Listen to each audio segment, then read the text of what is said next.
Ulonkata bati yada to ye kuma da ifa. Inu to ye ko jẹun, lọ fi bí pa.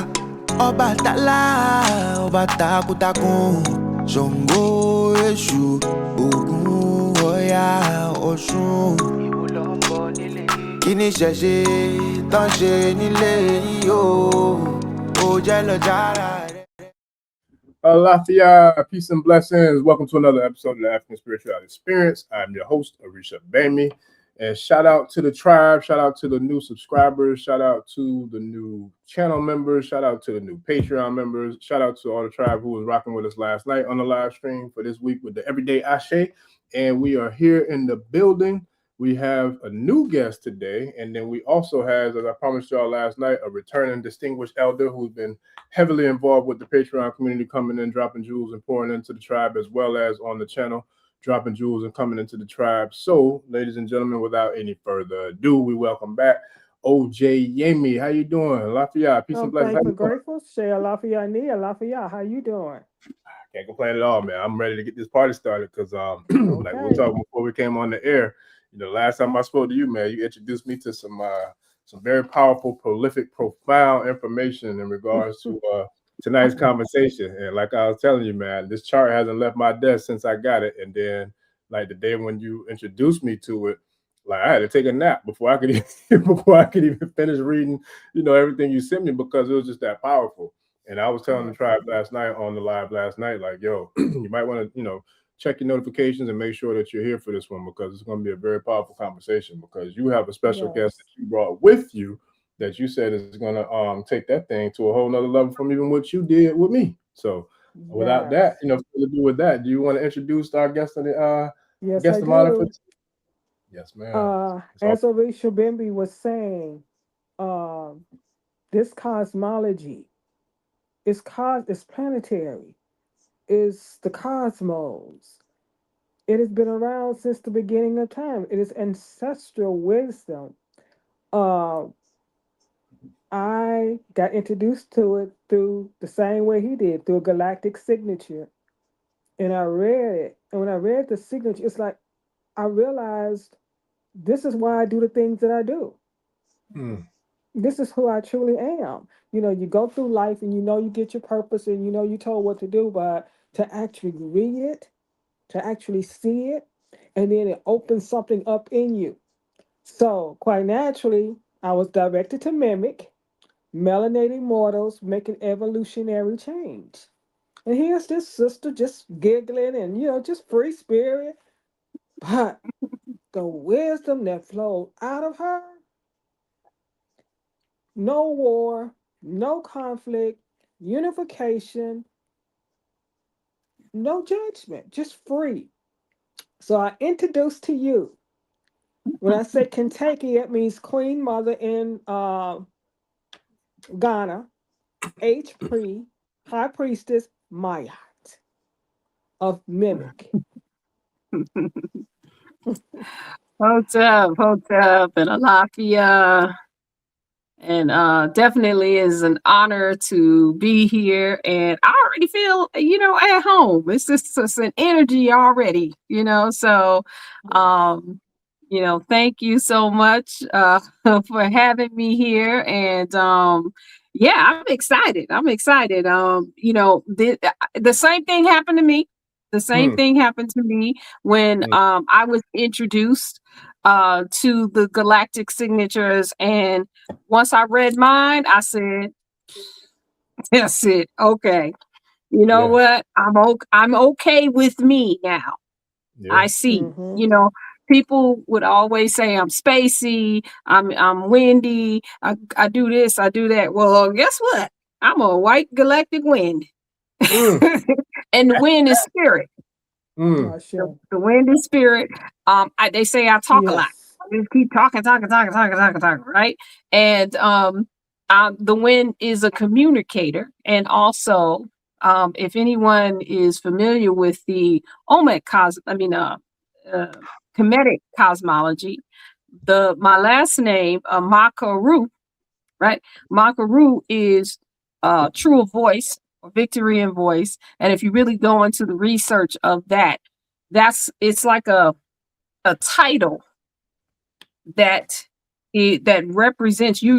You are the Makaru when you speak through the voice of the creator. So guess what the wind is?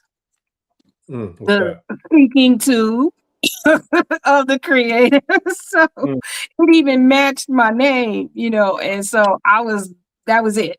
And so from that point forward, I took a deep dive into it, and you know, and that's where it landed, and have been there ever since, and teaching it through our organization called Mimic Melanated Immortals Making Evolutionary Changes. And so I've been invited here this evening to give you guys a little bit of what we do, and you'll see how it correlates to many of the studies. You know, as they say, you know, melanated folks, we were everywhere. I have a teacher who always says, if we weren't everywhere, there'd be no people anywhere, right? So, you know, and so we left the same cosmology, we left the same deities, the same energies, however you put it, everywhere. So as we go through it, you're going to see how these things correlate to, you know, this crowd is focused on the Yoruba, Ifa. Yes. So you're going to see how some of these things correlate directly to that, because it's the same. You know, we leave the same information everywhere, so everybody, we can pick it up wherever we go. So yeah, so I'm ready to get started. Yes, sir. Listen, before we do you mind if I ask a few questions? Because I love to ask questions, because I love it, because, you know, yes, we're heavy Ifa, Yoruba, Isheshe, but we also very heavy, you know, Kemetic, you know, Kemet and you know, metaphysics and all that good stuff. So it really, there's no, you know, we're not just one, you know, it's not just one lane here. You know, we definitely are versatile, because honestly, my journey really got started for real with metaphysics and being a student of like the Dr. Yorks and the Dr. Blairs, and, you know, learning about Kemet. And so before I even knew what Ifa or Yoruba or any of that was, I was deep into Kemetic culture. You know, I've been a nerd in Kemetic culture since I was probably 15, 16, I think. In 17 years, I didn't get formally introduced into Isheshe until 2019 when I met my yeye. But prior to that, it was all Kemetic. But then I did see, the deeper I got into my Kemetic studies, I would start to see these, you know, intersections kind of cross paths with Ifa and Isheshe, and I started picking up interest in that.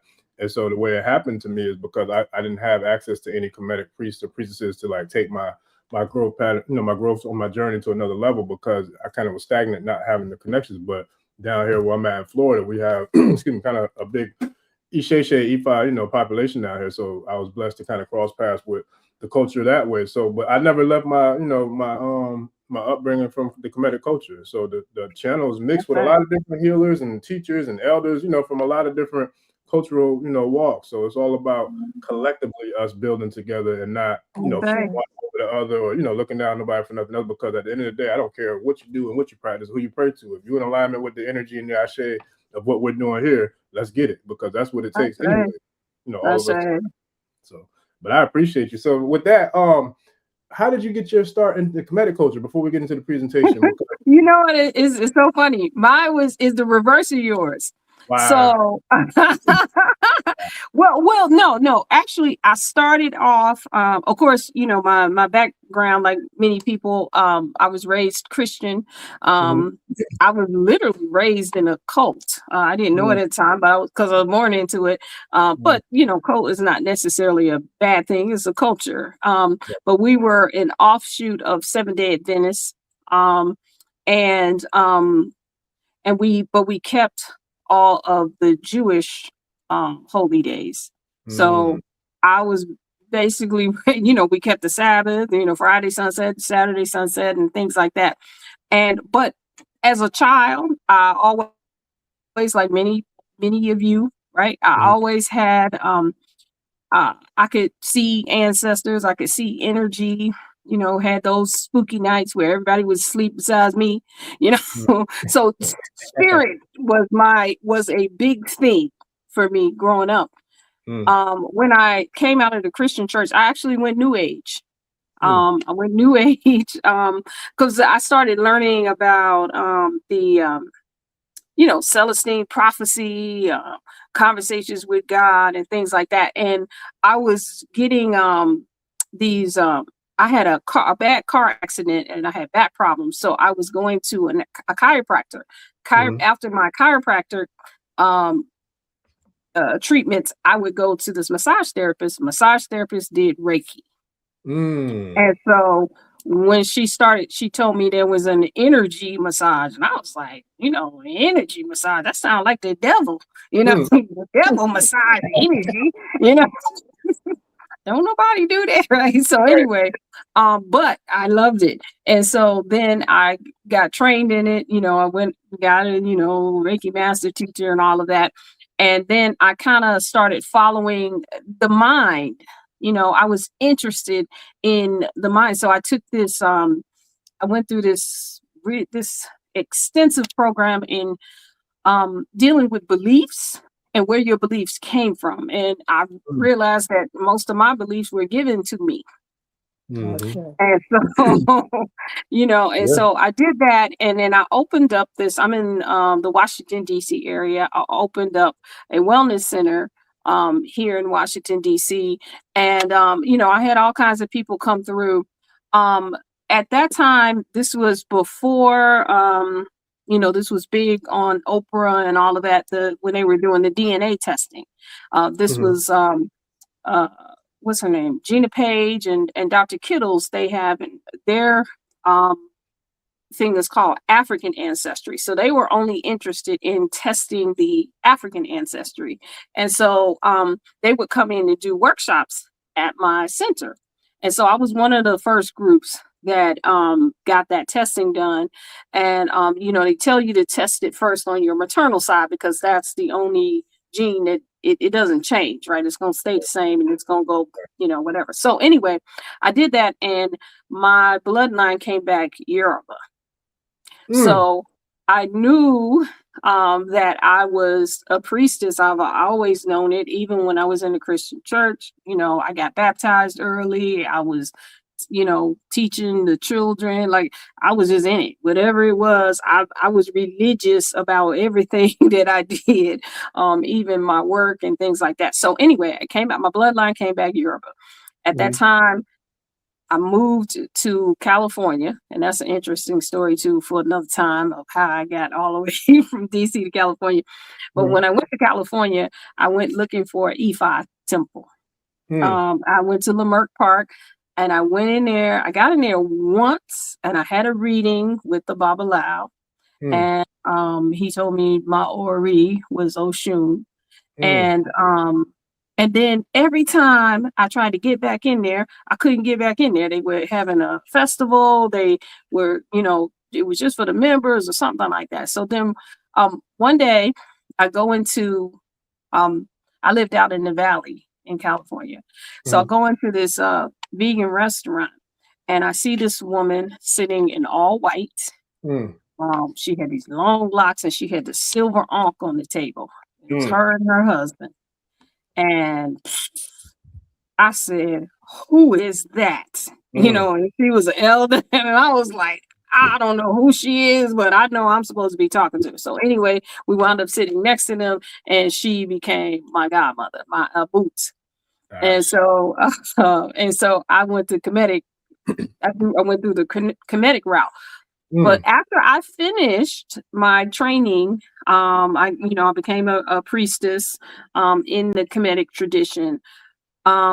We used to do these, you're familiar with it, because, in the Kemetic tradition, we do a lot of chanting, we do the Hesses and stuff like that. So we used to do this thing where we would be in the temple of Amun-Ra, we'd be Hessing, and, I would have I'd go into trance and have all kind of visions and stuff like that. And so one day we're in there, and I'm in trance, and I see all of my ancestors, the ones that had not ascended. Okay, and they came in. They were surrounding me in their temple, and they said, "We need." And I didn't know the word at the time, but the way it translated in my head. I didn't know the word ebal at the time. It just translated in my head as they said they needed a transformation, a burial. You know, they needed to be directed to the right place. And then so, but we have something like that in the Kemetic tradition, and they said it's not Kemetic. And so, and I at the time I told the high priest, I said, you know, I told him what happened, and he said, oh yeah, we can, you know, we can do a sahu, and I said, no, they told me it had to be Yoruba. So then I went, that's when I came and I went back into the Yoruba, and I did the ancestral evolve, and I did some initiation like for the ancestors, for the ancestors, and I don't know what it's called. Say it again. Yeah, the Ogungun. The Ogungun. Ah, yes. Matter of fact, I got a backpack with brother. He's a Gungun. Yeah, I did the Ogungun initiation, and then I went through the thing, but I it's a long story.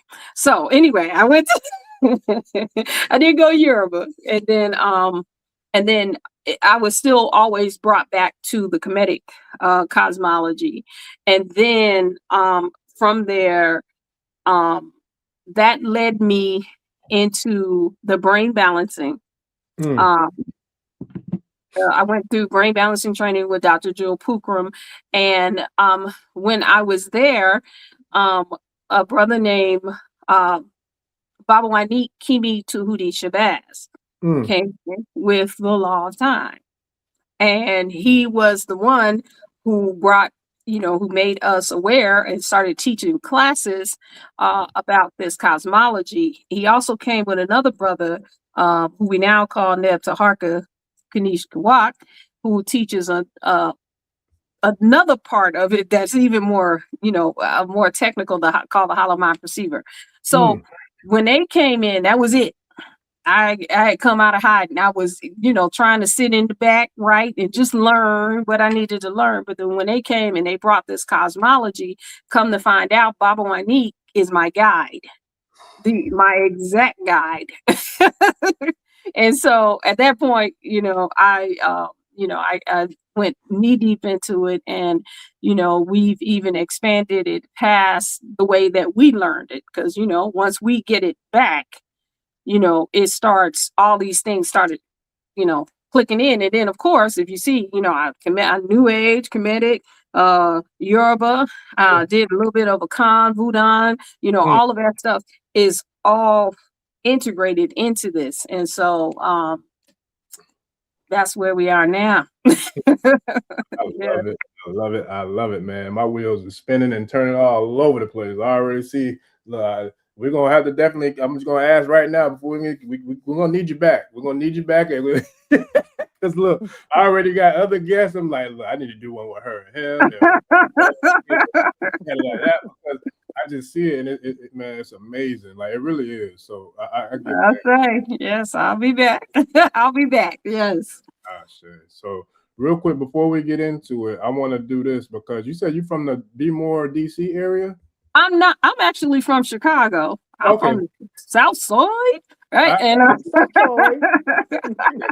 Yes. Where you from? You said when you. No. That's where I live now. Okay. So, but I'm from. I was born and raised in Chicago, but I've been in the DC area since college. Got you. So, yeah. So I'm kind of sort of from here. I just, The reason why I asked is because I got a brother. We did an interview. Shout out to my boy Austin, man. He's having an event up there, so I want to bring that on and promote the event real quick before we get started, because I was telling him, like, yo, I got somebody on from your area. So I was supposed to have this episode up already, but I had I had a crazy day today, so I want to make sure I keep my word to my brother, and just give him a quick promo shout out real quick, because he's got a dope event coming up that he's doing for the youth up there in your area, up there in the Baltimore, DC area. So I'm gonna see if I can pull this flyer up real quick, shout out, and then put the links in for the family, and then get this presentation started. And while I'm trying to do that, are you familiar with Master Yasir's work? Because he's from Chicago too. Master Yasir, the Kemetic. Kemetic yoga, absolutely. Yeah. Oh, Okay. yes. Yeah, Yes. that's my dude. I gotta holler at Master Yasir. I haven't talked to him in a minute. But he's been on here several times actually. Oh, wow. Okay. All right. So, Yes, definitely. that's what's up. But let me find this flyer. For some reason, I don't want to pull up. I hope I can get it to come up. And while you pulling that out, Mimic also have a program for young melanated immortal youth. Who's that? Oh, your Priestess. organization? Yes, she has one. That's what's up. I finally got it, my apologies. So this is it. For those the tribe that's in the Baltimore, Maryland area, anywhere in the DMV, man. Shout out to my boy Austin. He's throwing the Grow Initiative is the name of his company and his organization. Okay. They got a dope HBCU social day and night party going on the 28th this Saturday, family. So I'll be sharing the links in the chat for y'all who are in the DMV area if you're interested in checking out the event and supporting the youth. Very powerful event, man. So I'm looking forward to sharing the commercial and sharing the interview that I did with him on the channel as well. We'll get that up tomorrow so that way I can make sure that, we're able to promote it the best we can here at the Ashe Network. But with that, family, if you're in the Baltimore, Maryland, Washington, D.C. area, check out the HBCU social day and night party. They're doing some very powerful things for the youth. It's going down this Saturday, February the 28th. So I'll definitely post the links for the Eventbrite for you to get your tickets, family. So with that, now I'm ready to get into this presentation, man. I'm ready for this thing. I'm ready. So where do we start? Because you got some heat here for us tonight. I'm looking forward to it. All right. So one of the things we talk about is natural time. So I'm gonna start there. So let's see, go to the next slide here. Oh, can I hit it or no? See, I don't think I have the controls. I'm still okay. trying. So I'll just talk about where I come from. Mimic melanated immortals making evolutionary changes, and our mission is to shift the global consciousness of the melanin dominant population and establish an everlasting legacy of divine frequency beings with immortal health and immortal wealth through the application and remembrance of cosmic knowledge. So like you said, we have a shared vision. So this is one of the ways in which we do it. Yes. Now I love it. You know what? Let me ask you another quick question, because this is something that's been a very, very hot topic in debate. And I really don't care, because I look at it like, to me, it's a win-win for me. It don't matter to me. But there's some people who are heavily, it's that way and that's the way it is. And some people are this way and that's the way it is. It don't matter to me. But you having the path that you've had, and you having the background you have, and what I've learned in this short little 15-20 minutes that we've been learning more about your background, what do you feel like in this thing? Because there are some people who are, okay, we're indigenous to Americas. The Americas are the oldest continent on the planet.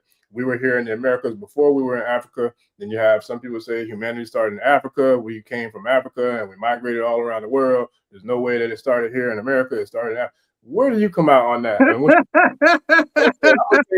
I've said it don't matter to me. If America's my mother, Africa's my father. If Africa's my mother, then America's my father. I don't care. I'm representing both continents, because I feel like that's what, we've been everywhere. And honestly, I'm a cosmic being. So I'm not going to let anybody minimize me to saying one continent or one planet anyway. But that's just my Come on. So, yeah, I think that whole debate and everything is part of the reason why we have this I'm going to say the short span in history, if we want to call it that, has happened because of the tribal wars. This is a tribal thing. And so it's part of the war. You heard YEMI talk about how, we're seeking to get rid of that whole consciousness that our baseline is war, and everybody is a combatant, and everything is a conflict, and we come from deficit, right? What if we you talked about the Dr. Blair's and all of them, they talked about at one time the whole planet, everybody looked the same. Yes. Everybody looked like the three of us up here, right? And so then what started happening is people started separating by, you know, whatever tribe they were. And then that also caused, this is just my perspective, and all of these things, this is the thing that I think that most people miss. There may be things that are true, right? So if I say that the smallest molecule is an atom, right? Okay, so that's the truth. But then if I give a perspective of that truth and I say, well, because the smallest particle is an atom, and so that means that the atom is beneath the whatever, you know, a molecule, and so, and then I give a whole perspective of the truth. It's all of these things are perspectives, and so whatever perspective you need to follow, okay, to get you to wherever you need to be, then that's fine. Here's where I'm going to say again, and this is a perspective where I think it does matter. Okay. Is over here in these lands, right? We've been blindsided. You know, we don't know everything, and we're just starting to uncover the truth. Perhaps maybe everybody didn't come over here, take that long ride. That we just went from Florida to Louisiana and Maryland to Jamaica. You know what I'm saying? And so the importance of that, if we get into the bringing up, just like how my ancestors showed up in that meditation and saying, hey, you're moving to this next stage. You need to elevate us. You need to take us to the next level. So if we got people over here, if we have energies over here that we have not uncovered, that we have not spoken the names of, then we just leaving some stuff. You know, they say you don't leave no money on the table. We leaving this on the table. Yeah. So we do, I do, this is a perspective. I do think we need to elevate these energies over here in this land and take back the frequencies that existed over here, because the only thing, but not from a position of war, just for a position of unifying. Yes. Okay, because all of these, if it's pyramids in Africa and it's pyramids in North America and it's pyramids in Asia, then all of those things are connected, and the same people did the same thing. Yes. And as we know, there is not, they have, you know, people have seen that video of how in China, the whatever, somebody, the minister of something wanted to prove that in China they didn't have melanated origins or whatever, and the farther they dig, they see us. And then he had to apologize. He was like, yeah, I guess we were, you know, whatever. So why are we fighting over that? Let's say everybody just agrees with everybody else, right? That we was over here first, and then this was first, and that was first. Okay, now what? Right. Listen, now what we gonna do? I swear to God, I said that several times, because at the end of the day, what difference does it matter where humanity started? If it ain't gonna change the predicament that we are in as a people, and I'm talking about the whole entire globe, then what the hell are we talking about? Give me the end game and give me the transformation of us elevating up out of this shithole, that, excuse my French, that we, you know what I'm saying, we're dealing with right now, this crisis that we're fighting our way out of. Give me the results and the resolution to that, and I don't care about none of that. I'm gonna quote my ancestors, who I love dearly, the Honorable El Hajj Malik El Shabazz, who I'm looking at right now. Religion and all that other stuff ain't did nothing for us to get this oppressor's boot off our neck. So we need to throw that in the closet and get this stuff handled first. And then if it's needed to be, we go back to that. But to me, I don't even feel Okay. like it should be, because the most important thing is to get the freedom and equality and to get us back to where we need to be without dealing with this foolishness. Like that's what matters to me. But that's just my look too. Okay, we stop feeding into the war. You know what Right. I'm saying? But use it for, and we got people here? Yes. Absolutely. And we Yes. need to bring up all of what we got here. Bring it up. Yeah. Call them names. Yes. Yes. And put them in the because here's the thing. And if you look at in Africa, right? And I've been there. So, you know, a lot of times people, I've been there. So I'm speaking from experience, right? And every area, right? They like, let's go to the Kemetic, right? Mhm. You have there's a land of Tahuti, there's a land of Aset, there's a land of, right, and even in Nigeria, right? Ile Oshun, Ile Ifa, all of these places. We have the same thing over here. And that's what I'm saying, that we need to raise up those frequencies over here, because every land space also has names that haven't been spoken. And you know, we might tremble some mountains, we might take some people off of how they carved them faces up on Stone Mountain. You know, we raise up the right names, that the faces might just fall right on off, right? So so we're gonna use it for that instead of warring with each other. I'm all for it. Yes, sir. No, I'm I all agree. for it. I'm with you 1,000,000%. 1,000,000%. That's fact. Well, I think it gives people a platform, really. Yeah. I think it gives people a platform to Yeah. have something to say. Otherwise, they would have nothing to say. Yeah. So and I think it also gives another race of beings, it keeps us separated and divided. Yep. Yep. So I'm like my High Priestess Maya.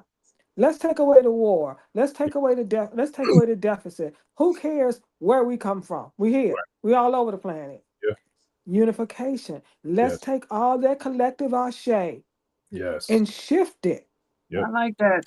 To Collective, say, I say. if you, whatever you are, let's shift this energy. Let's become one. Let's move collectively, because we are planetary. We are cosmos. We are everything. Yeah. We're star people. We're crystallized. We come from, it's designed that way. And it gives people a platform to have something to say, or otherwise they have nothing to say. Right. And you know, and I'm all for all of it, honestly, because, you know, a vast majority of our indigenous heritage and our indigenous culture is buried so deep. A lot of us had no access to it. And I salute and praise the ones who do, you know, have the information. I just feel like sometimes it's almost like people are painting a picture that is less than, if, you know, to be from Africa or even to claim any of that. And I'm like, to me, that doesn't matter, because I definitely want to learn a lot more. And I'm learning more about, you know, the history of the Americas, but there's a whole lot more that I look forward to learning, and I'm looking forward to sharing it too, you know, once I do learn it, or bringing people who want to share that, you know, on the channel as well. But at the end of the day, the unification aspect, that's where I feel like we definitely have to get that part right. And then once we do, it's a wrap from there. So, okay. All right. So now I'm ready to get this presentation. My apologies for no, I love it. Love it. Spirit, man. I like, let me just ask this question, because I feel like she knows some things about this thing. So I want to get that. So now I'm ready to go. I'm ready now. All right. Let's go to the next slide. Okay. All right. So we're going to be talking about the natural time, right? And we just hit this first one, return to the galactic culture of our ancestors. We just talked about it. When they do the carbon dating of pyramids and stuff like that, and we do know that we have them here. We got all of those things here, and some of those things carbon date back to the ones in Kemet, back to the ones in the Sudan, back to, you know, the one in Asia. So they had to have had some sort of collective consciousness, or like how YEMI said, the collective ashe, to coordinate this. Right. And to have these things where they are aligned, not only with in addition to being aligned with the frequencies of the earth, right? They were also in line with the frequencies of the sun. Why is it that everywhere you go, they got a temple to the sun and the moon, right? Everywhere, no matter where you are on the planet. And so so we had a galactic culture as well as, and here's the thing, here's another part of the separation, right? Is when we talk about the earth, right? So a lot of times people talk about the earth as if it is separate from the cosmos, right? And as one of my teachers brought this to our attention, right? The earth, it ain't it in the solar system? And the solar system is connected to the cosmos. And the cosmos connected, you know, to the, you know, knee bone connected to the thigh bone, the thigh bone connected. You know, so why everybody want in this third dimension, and this, you know, this lower? Now I say, you know, I think we're doing ourselves a disservice when we start talking about the frequencies, like something being lower and something being higher, unless we mean it. There's another way to look at that, right? And but if we talk, so we said, you know, how about this is a slower, right, frequency, not a lower, because again, those two things put you at war. They put you in conflict.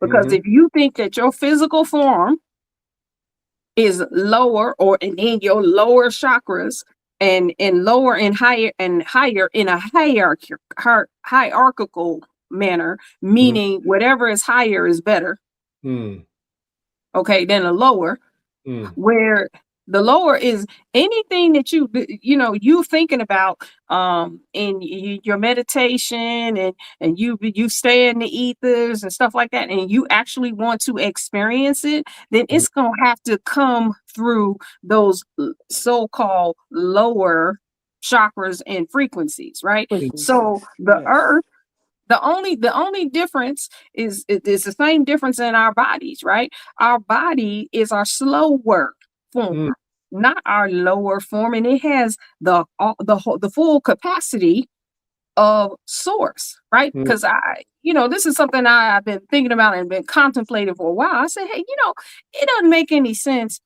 when you read all the books, that say we were created in the image of. What if we were created in the as the image of? Not just the image, a likeness as. Okay, the image of the creator. Then why would a creator create a physical form that is so weak that a virus, a bacteria, any animal that with sharp teeth, anything from another dimension, anything with a gun, or or whatever, can just destroy it? Right. What if that's not true? Right. And we just been told that. Not true. Okay. And we're not using the full capacity of this form, because we've all been in that program that said, oh, we got to kill each other. And, and the body is weak and the flesh is weak. And what if it's not? Yeah. What if we just ain't even tuned in to the full capacity of being in the image as God instead of? Yeah. And just a sort of kind of God. Yeah. Being, there you go. We just kind of sort of, I'm saying, and not it. And so, if we take that, again, these are all perspectives, then this is our slower form. Our slower form allows us to touch consciousness, to touch feelings, to touch emotions. Right. And it has just over time been perverted to pain and suffering. Yeah. Or maybe, what if that's not the default? What if the default is joy? And again, here's a way in which maybe it is possible if you look at children, for the most part. What do? You know, and here you go, OJ, YEMI, and we teach our children this. We teach our children what we're learning, so they don't have to go through all of this, right? Yeah. We asked a question in our children's class. We have every Friday at 7 p.m. we have a Young Melanated Immortals class. So if anybody's interested, just go to the website. We asked the children. There was a question about changing the past, right? So we asked the children, what do they think about when they think about things that are in the past? And do you know what most of the children said, if not all of them? What's that? When they thought about their past, somebody said they thought about when they went to the fair. It was fun. Somebody was talking about a conversation that they had with their friends. They all thought about pleasant things from the past. Sure. When you ask us what we think about from the past, what's the first thing we do? Oh, Lord. Whew. I had my past is a little sordid, right? Yeah. For the most part, we don't go to what was joyful in our past. We go through what hurts. Yeah. So they're closer to the default, and their default is joy. Even if they got a bad spanking, or something happened, they fell down and they broke their arm. They're not, what they remember about breaking their arm? How everybody wrote on their cast. Can I interject real quick and share something? Come with it. I truly love that where you took this conversation, because I literally just had a consultation last night with a young brother, right? And it was his very first divination consultation, but I picked up that he had a very powerful spirit. I picked up he was very intelligent. He was very highly intuitive. Like, he had a lot of very powerful gifts. He was a seer, a dreamer. He had premonitions. I picked all that up from the old dude that came. And then when I actually started talking to him, Spirit's giving me the downloads, and I'm asking him about his gifts and he answered all that. But the thing that I love the most, and I don't know how old the young brother was. I would say maybe early 20s, even if he was in his 20s yet. But the thing that I love the most was I asked him, what do you think about your gifts, like in your mind and your, the way you see things in the world and your mindset? He's like, well, I feel like, the way I look at it is I always try to think positive. It's like, because when I think positive, it's like most of the time, every time I think positive, the positive things happen. Like, those are the things, everything manifests. He's like, but if I think negative, then that's what happens. So once I realize the difference between the two, I always just choose to think positive, because that's the way that I can create the positive life or experiences or the manifestations. I love that.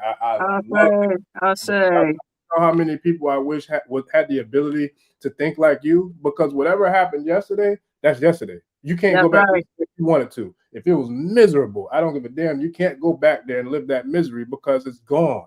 But if you focus on today and what you can do tomorrow, you can create whatever you want to. So it's just like, it's truly divine to hear your children that, who you do the coaching and teaching with, to say what they're saying. And then I just had that last night. I'm talking about last night, and it's like, yo, that's dope. I love it. I'll say. That's what's up. Okay, I'm okay. So I didn't mean to cut it, but it's just like the alignment with what you were saying and how that just happened to me last night. It was truly divine. Truly divine. I'll say.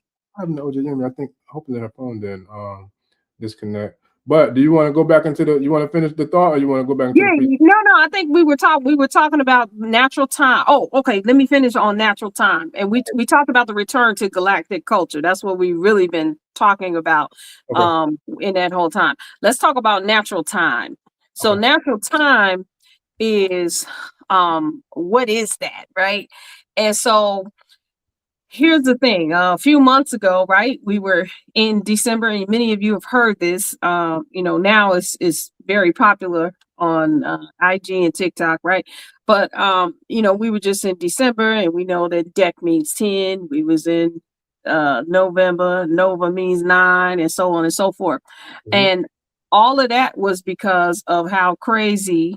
I call it Greg and them's calendar, right? The Gregorian calendar. Greg and them, they just started acting up, right? Julius and Augusta Caesar wanted months, so that's why we got July and August, and that's why the numbers are off on the calendar. And then even prior to that, because during Greg and them's time, they ran out of money. and they wanted people to pay taxes the next day, they took 10 days out of the calendar. And so we think it's, what is this, Wednesday? It absolutely is not Wednesday. It's something else, you know, or whatever. So that calendar is crazy, right? So that's fine. We use that calendar to, you know, as markers. You know, that's where you get, you know, you can use it to, you know, make sure you get paid on time and make sure, you know, we're coordinated with the same date. But when you try to use it as in a spiritual fashion, this is where these other calendars come in. This is where the Olmec, the Maya, Dogon, you know, they use different calendars. The Ethiopian calendar, they're all different, right? And so natural time is based off of natural cycles, right? And so a natural cycle is approximately 260 days. Now, why 260 days? Because that's the gestation cycle. It's approximately 9 months. So, and that's how long it takes for one of us to incarnate. This is why we call them incarnation cycles into this physical form. And that physical form, like, that's not something to be taken lightly, as we know, right? Because everyone comes in here with a specific purpose for being in the image as God, as the creator, right? There's a mission that we decided we wanted to take, and we needed to do it in the slower form, in the slower realm. And so we had to come down here in these physical formations and to get it done. And so this is what these galactic signatures are. That's what you have. that's what you got. You keep looking at it like, whoa, right? And so that's natural time, right? It's based off of a natural cycle. We call that cycle the 1320, right? Because there are 20 archetypes. Archetypes are like the Orisha, the Netzeru, the Loa, right? And you'll see the attributes of them. And then 13 is the various functions in which those archetypes operate. So that's like, you know, how they have all, you know, until you get deeper into Yoruba, right? You might only know like a few of the Orisha, and then you might say, oh yeah, but then like they told me I was Oshun, right? And then they told me the path of Oshun, right? So there are 13 of those, right? And let me tell you here's something too. My Oshun is Ibukele, which is the high priestess. The wind is the high priestess. So it followed me everywhere I went. It didn't matter which cosmology. I'm always the high priestess. I'm always the wind. You know, and then it was interesting because when they told me I was Oshun, right? I said, Oshun, like, you know, so I think Orishas get a bad rap. Okay, I think that the way that they have been, they are described, do not necessarily represent the divine attributes of who they are supposed to be. And so when I first learned about Oshun was interesting. And anyway, that wasn't me. So I was like, Oshun, like me, like I think I'm cute and everything, but you know, I'm not necessarily an Oshun, you know, that I know of. And because I'm a little, you know, I'm more there's so much more to all of them. Because even like Obatala, you know, when I found out my path to Obatala, I was like, oh, okay, that makes sense. Because I thought I was out of Shango when I first really started studying Orisha, right? Yes. When I got my lectures, I found out I was a child of Obatala. And then I was like, okay, I started learning a lot more about it. And when I went through my first initial ceremony, I found out I was Obatala Oshagin. So now I'm like, oh, okay, now that really makes sense. That makes sense. Yeah. Because it's so layered, and you gotta go deep. And the deeper you go, the more you see, like, oh, okay, now it really starts to make sense because they've been there all along, you know, in every aspect too. I'm sure they've been in you the same way they've been in me, and how they in everybody. Also, I think it all depends on who you learn the cosmology from. Yes. Yes. There you go. There you It all go. depends on who you're learning it from, because some people depict Oshun a certain way. Some Mhm. Yep. people say Obatala. They give you Obatala because they don't have anybody else to give you. Yeah. You know, but Yeah. like I said, it all depends on who's I teaching the say, cosmology. Yeah. I Because some say, people, they might actually be Olokun, but they'll actually make them as Imoja because they might not know how to do, you know, the Olokun ceremonies. It's a lot. It's a lot of that too. So it's definitely a whole lot of yeah, that too, for sure. But I as she say, talked about the 13, there's the 13 tones of creation. Mm. I say. And so those are the different, so you can be like you're the red moon. So you can be the magnetic moon, you could be the lunar moon, you could be electric, you could be, you know, self-existing. And so those are like the different pathways of how this works. And so the 13 times 20 is 260. And so Mm. that's how we get the 260 expressions, or the 260, they call them 260 faces of Mm. God, of the creator. And so each one of us come in as one of those expressions. So let's see what we have, where I am. I'm I'm gonna go talking back. Okay, about but before you go there, when you say Oh, uh-huh. the 13, what is the number 13? Where did Thank they you. arrive with the number 13? From what? Yes. From what aspect? the So money. who you talking about me? Of You saying it? course. Oh, Of okay, course. okay. 13 is a feminine number. And that number comes from, it takes 13 days for an egg to mature. On the 14th day is when it's released. And if you follow each of those tones, they literally line up almost hormone to hormone. We go down to the hormones. We have mapped out the hormones and everything of each day of the 13 tones, which is why it's called the 13 tones of creation, Mm. because I know it might be a little bit of a rug pull, right? you know, usually we say that the creation starts with the sperm, right? And a lot of times we don't hear about the feminine side and how the process that the egg goes through, Mm. right? And so that 13-day cycle is what preps the egg to be fertilized, right? Mm. So, as they say, which came from the chicken or the egg, right? And so when you follow the feminine cycle, you'll see how 13 is very significant in that, Yeah. because that 13, when you get to that cosmic tone, which is what we're on this plasma, we're going to show this in a minute. That is the tone that then bridges you to the next level. In the feminine cycle, when you get to that 13th day, that is the day that determines what that egg is going to do. That egg is either, if it's not fertilized, then it literally goes through the same cycle. And this is why I'm gonna need to come back, right? It literally goes through the same cycle as a supernova star. And we mapped it, right? If it's not fertilized. And so this is a power that the women have every single 28 days, and they may not even know it, right? Mm.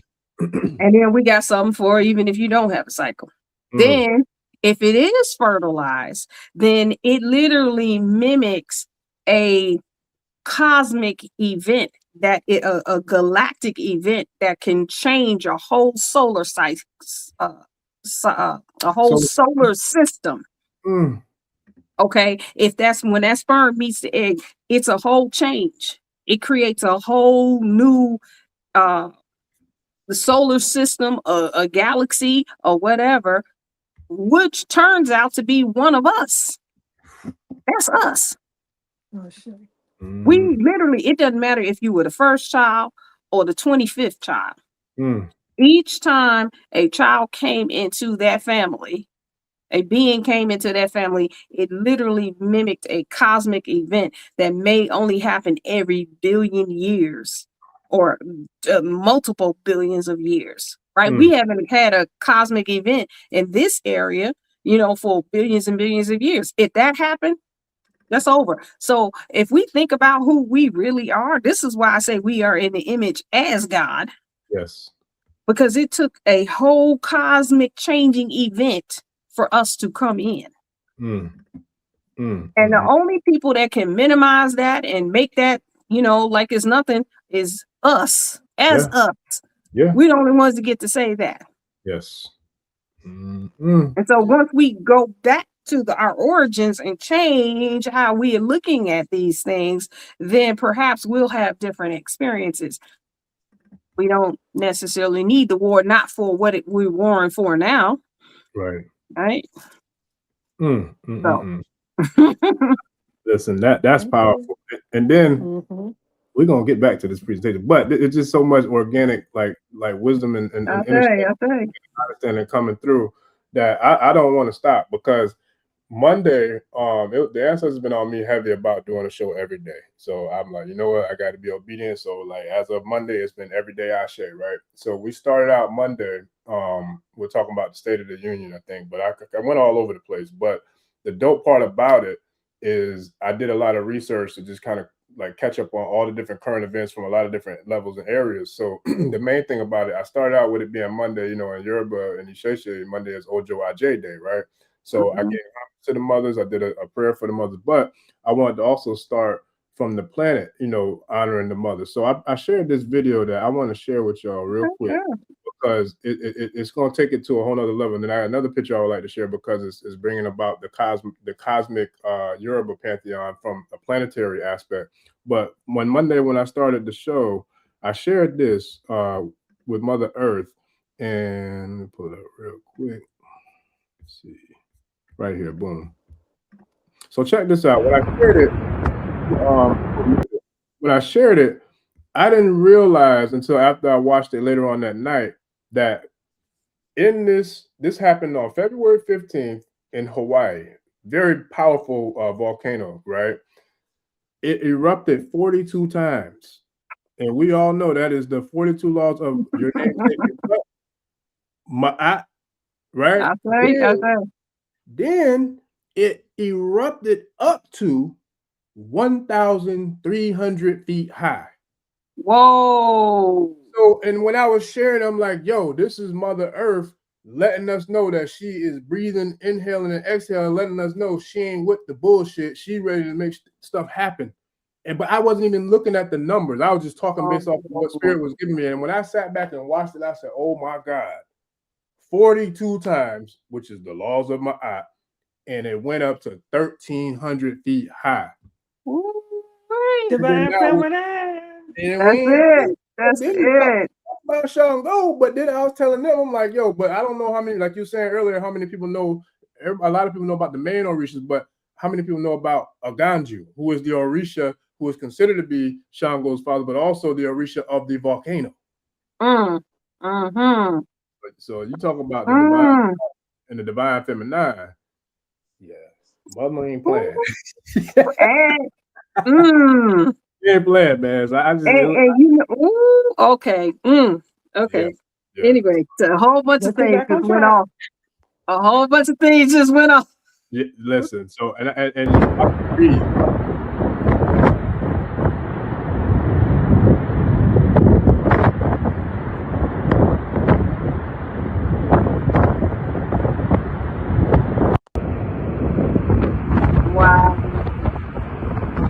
So while that is going, can I say something?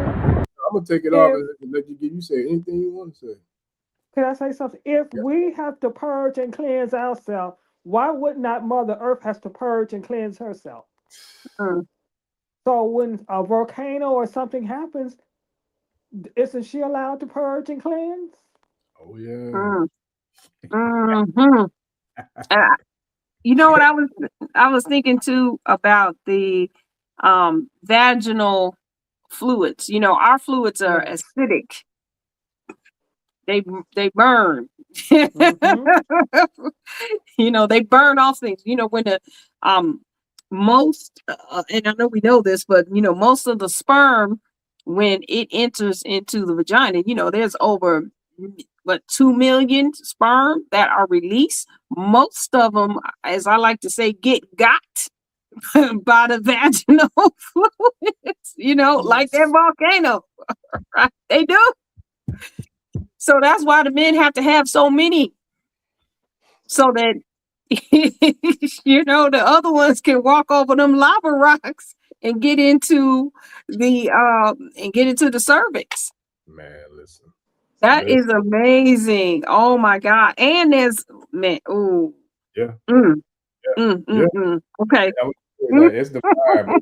When I was solo, I said it too. I wish I had the clip, but I said it. I said, and respectfully to all the females, I personally feel like this is like the female when she's on her cycle, the menstrual cycle. She's flushing out the old to prepare for the new.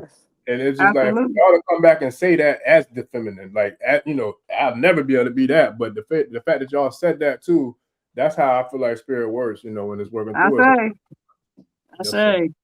I say, thanks for that. All right, now let's get back to this presentation. I know they probably like, oh, y'all, you look dirty. Hey, okay, boom. So here we go. Okay. So we talked about the return of the galactic culture. We talked about natural time. So let's go to the next slide. Let's see what we got here. So that's what we just talked about, this natural time and this galactic spin. I just want to show you real quick. If you look at the chart, there's the one on the bottom, and the one on the bottom is a modern translation of what you see on the top. That those wheels, and they literally still have Mayan elders that turn these wheels every day. This is literally the wheel of time. Wow. Right. And so you see the big circle and the little circle. There on that big circle, there are 20 archetypes, and in that little circle, that's 13. And then the notches, those are the years. Those are the solar years. So every day they come out and they turn that wheel, and it turns to a different archetype and a different tone. What you see on the bottom is a flat layout of that. Why is it flat or two-dimensional? It's because of the programming that we have, and it helps us to align these two things.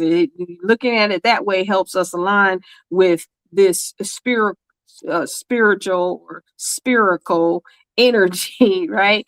And so but if you look at it like this in the two dimension, you'll see it look like a DNA strand, right? So with the green, with the ones that are in green, and those are called portals. And so that's a whole other, it's just a way that on those particular days, the energy is amplified. That's what it means when you see those. So what you're seeing in that flat chart, this is called the Zokin, right? Kin is day, and Zol, or the Zol or whatever, is like time. Right? That's the time of day, right? And so there are 260 of those, and it's small on here, but you can see that just going down the left hand side, those are 20 archetypes, and then going across, you'll see all of the different tones of the different faces of the creator, and they happen in these 13 unit cycles, which they call wave spells or cycles of creation. And so every 13, we call them plasmas instead of days, we are we go into a new wave spell. So like today, we're literally on a 13th tone, which we're ending a cycle, and we're about to go into a new cycle of 13. And so again, for the women, we're walking around with the whole cosmos. I like to always let the women know that in addition to being associated with the moon, if you got the moon, you got a sun, right? Because a moon is a reflector, not a director. And so if all you are is a moon, where's the sun? Right? Or how are you walking around with something? What is it reflecting? Right? And so in our bodies, we carry suns, we carry the earth, we carry the whole universe. You got a sunset and a sunrise in there. I can show you all the phases of the moon that happen every single day in our bodies. We got supernovas, black holes. We just saw the volcanic eruptions. This happens all the time. And we think that we're in quote powerless. But again, this is all about changing our minds about who we are. Facts. And if you can hold a whole supernova in your body, if you can hold a whole galactic event in your body, and you bear let's say, you know, women who have 7 and 8 children, you know what I'm saying? Like, I mean, I know that's unusual in this day and time. It's usually 3, you know, or something like 2 or 3. But, you know, you have 8. That's how many my grandma had. Yeah. And those women are so vital. Man, I'm telling you, I have never, the mothers, the more children they have, to me, it seems like the more organized they are, the more vitality they have. You know, they are just, and we're sitting around like with 2 children, like, how do you do it? Yeah. How do you do it? Yeah. Yes. That's a real thing. Because they keep going, they keep expanding like the universe, like the galaxy, like the cosmos. Yeah. You know? So that's my part. So let's go ahead. I'm sorry. Go ahead. No. I was going to say that I agree with you, and it's crazy because like in my mind, I literally just saw like a spiral, like, you know, like literally like from an egg, and it just like was just spiraling out, just like the galaxies look like, because this is powerful. That's all. Well, the journey is spiral. It's a spiral journey. Yes. We've been told it's everything else, but when you're in the womb, how are you going in the womb? Right. Aren't you spiral in the womb? When you look at the cosmos, what do you see? Spiral. Yeah. Even the snail shell, you know, like the snail shell that Obatala, you know, is attribute spiral.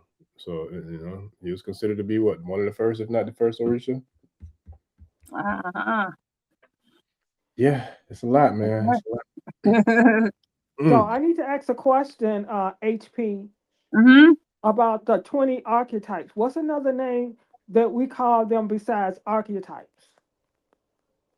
Now, you know, I don't want to give the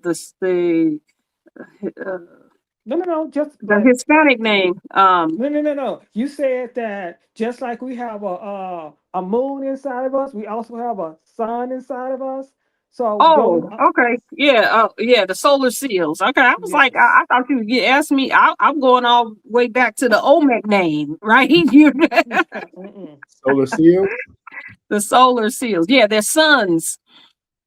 Right? These are suns. Each of us we represent a sun, which also correlates directly to the feminine system. That egg looks like the sun.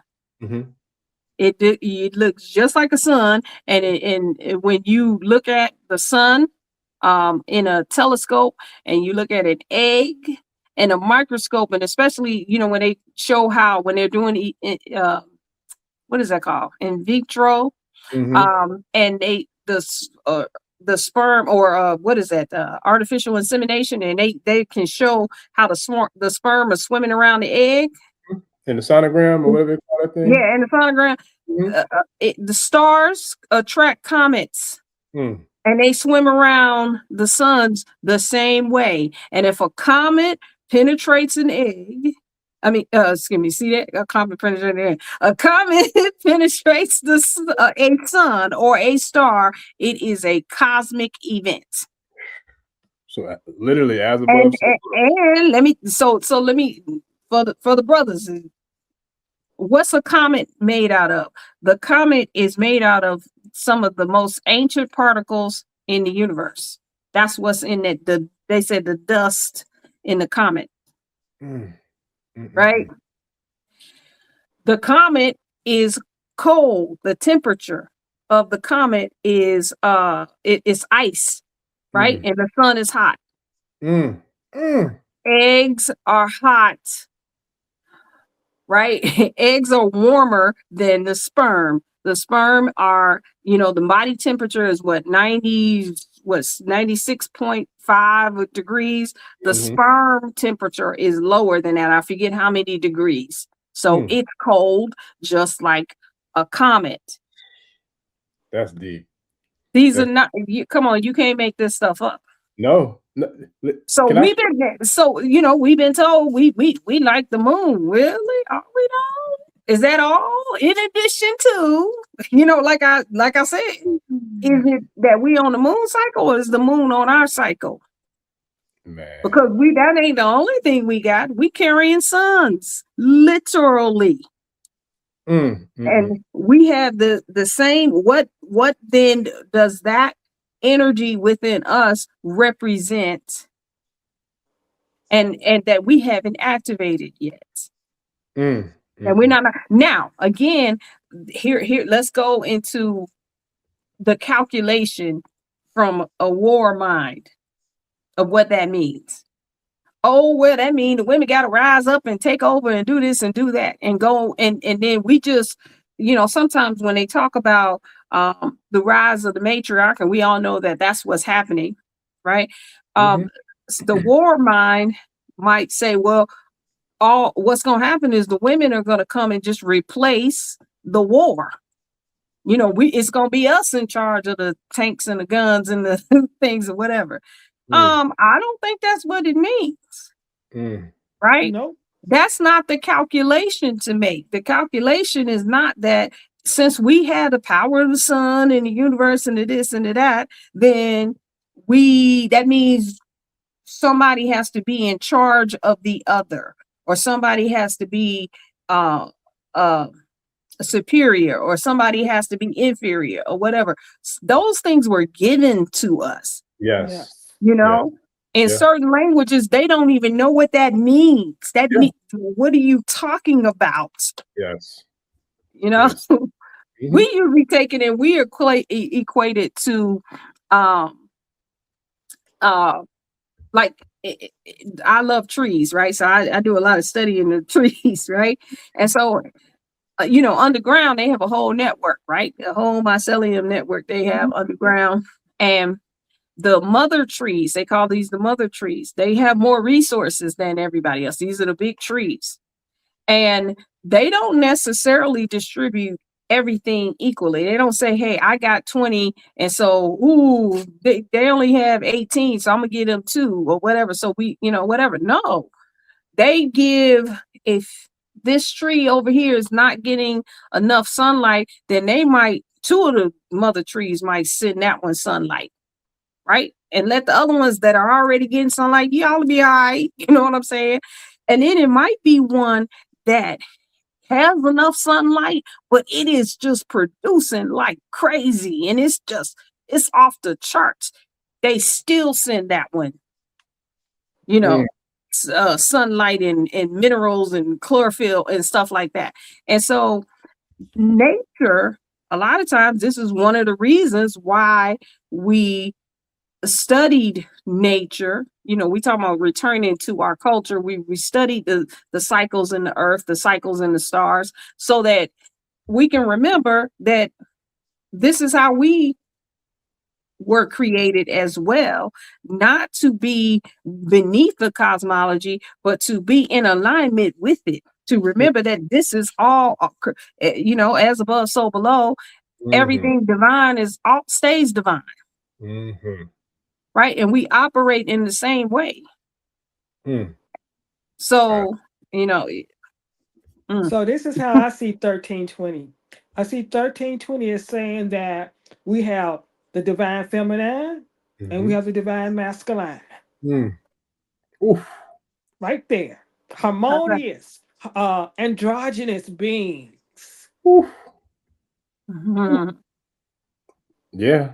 That's yeah, we'll go on there, man. Look, I got to share that. I got to share this real quick. This is the last time I'm gonna interrupt by sharing something. But I have to share I don't know where y'all gonna go with this, but I know y'all gonna go somewhere. I've shared it a few times, but I feel like this is definitely a divine time to share it again. So let me find this. Actually, this chart. Well, it's not a chart. It's actually a Oh, here we go. I got it. I'll show you. Boom. Okay, so this is the astrological African cosmology from. I found this in the palace at the Oni's Palace in Ile Ife. I had never seen anything like this before, but it attributes the astrological the deities to each corresponding planet or star, right? So I had never saw that before, but it got each one of the orishas or the deities is connected to a star in the heavens. So like Oya is Pluto, Shango is Uranus, Obatala is Jupiter, Oshun is Venus, Imoja is the moon, Oduduwa the earth, Orunmila the sun, Ogun is Mars, Eshu is Mercury, Obaluwaye is Saturn, and Olokun is Neptune. Ain't that something? I say. Orisha Bambi. Yes, ma'am. When you go to when you truly get a true Babalawo, the true Babalawo will tell you about the true story of creation. That that Ola Demari was not the first creator. They will tell you that they are come from the star. They will tell you about the star people. They will tell you about the rainbow people. Yeah. Yeah, I believe it because the Dogon, I learned a lot about this from the Dogon, studying the Dogon tribe. I say. When you get a true Ifa Babalawo, he will tell you the truth. And in this in the this cosmology as well, the OMEC cosmology, they all of the solar seals, that's what they call solar seals, are also aligned with the planets. Every last one of them have a planet. And now when you show me that, I'm like, ooh, I need to do some matching up. I'm gonna send it to you. I need to do some matching up. But yes, all of the archetypes have a planet associated with them as well. Yeah, buddy. Yep, I'm gonna send that bad boy to you. Matter of fact, after we go to this slide, I'm going to send it now, so I don't even forget. Cause I don't okay, all right. So let's talk about, this is where we are on this plasma, right? And how to use this, right? So if you let's say if you are kin number 78, you are the white cosmic mirror, right? And it says, I endure in order to reflect transcending order. I seal the matrix of endlessness with the cosmic tone of presence, and I am guided by the power of spirit. And so that's what you have, where that OJ Yemi gave to you. And this is an example of a galactic signature. Now, I know that the words sound kind of flowery and poetic, but most people, when they get their galactic signature, they say, that's me. Now, they may not understand, in particular what endlessness mean and or whatever, but they can say, you know what, I do this all the time. Now, this is an interesting archetype, right? Because you're going to see a couple of attributes of Orisha in this archetype, right? Because the mirror is, the mirror deals with divine order, right? Divine order and truth. So in Kemetic, right, of course, we would relate this archetype to like a Ma'at. But this archetype also is a part of the cosmic reflection, reflects the cosmos. And so that also is related to, sometimes we would say this would be got a little bit of Obatala. Oh, there you go. Okay, you back. Oh So yeah, this I was one. here the whole time. I was trying to turn the fan off. I was trying to. Okay. So yeah, got a little bit of Obatala in here. Um. Uh. Also. Yeah, because of the order, right? The king and all of those things, right? So. Mm. But this archetype deals with the reflection of the cosmos. So Mm. many people who have this as their galactic signature, they are natural empaths, Mm. but not necessarily always feeling everything as if it is them. They are literally the ones that kind of they know what's happening. Like they like, for example, one of the priestesses who she's one of the people in our priesthood. And when I was first putting together our priesthood, and we went into this, we were doing this, we started chanting and we went into this trance. Mm. And just as I was explaining that, okay, now the only time I go into trance if I know if I know everybody's all right. Right. And then I'll let myself go. But if I'm not so sure what's going to happen with you guys, I'm going to be 1 foot in and 1 foot out. So Right. anyway, she was like, oh, okay, whatever. And then so I knew I had a sister who could watch everybody. So I went in. Mm. And next thing I know, the sister that's the mirror, she was right behind me. Mm. So they literally they reflect whatever it is that is happening in the order of the universe. That's what they're doing, right? And so the mirrors, they are the cosmic reflection, and they deal with order. If this was your signature, right, what does this mean, right? How would you use this in a day-to-day basis? It may explain your level of sensitivity to people, places, and things. And sometimes what happened is it's people in this archetype, they may be people might say they extra, like they're highly sensitive, like you're too sensitive about this. Why are your feelings so hurt? Why are you so about this? Why? Because they literally they are the mirror. So when you look at that mirror, that's it's endless. Like if you're in a hall of mirror, it's happening from all these different directions. So sometimes those who have this archetype may have difficulty explaining what they really are feeling, what their thoughts are, and what they are experiencing.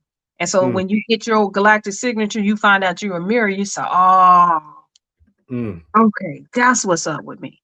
Now, what can I do about that? Can I ask you a quick question? Sure. Sorry to interrupt, but I couldn't. It just spirit was tearing me up.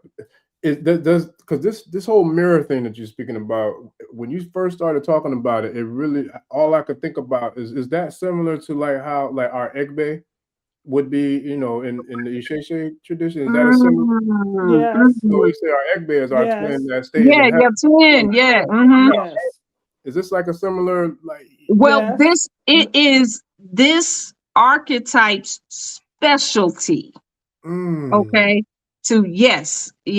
So I'm gonna say not in totality, but yes, I understand what you exactly what you're saying.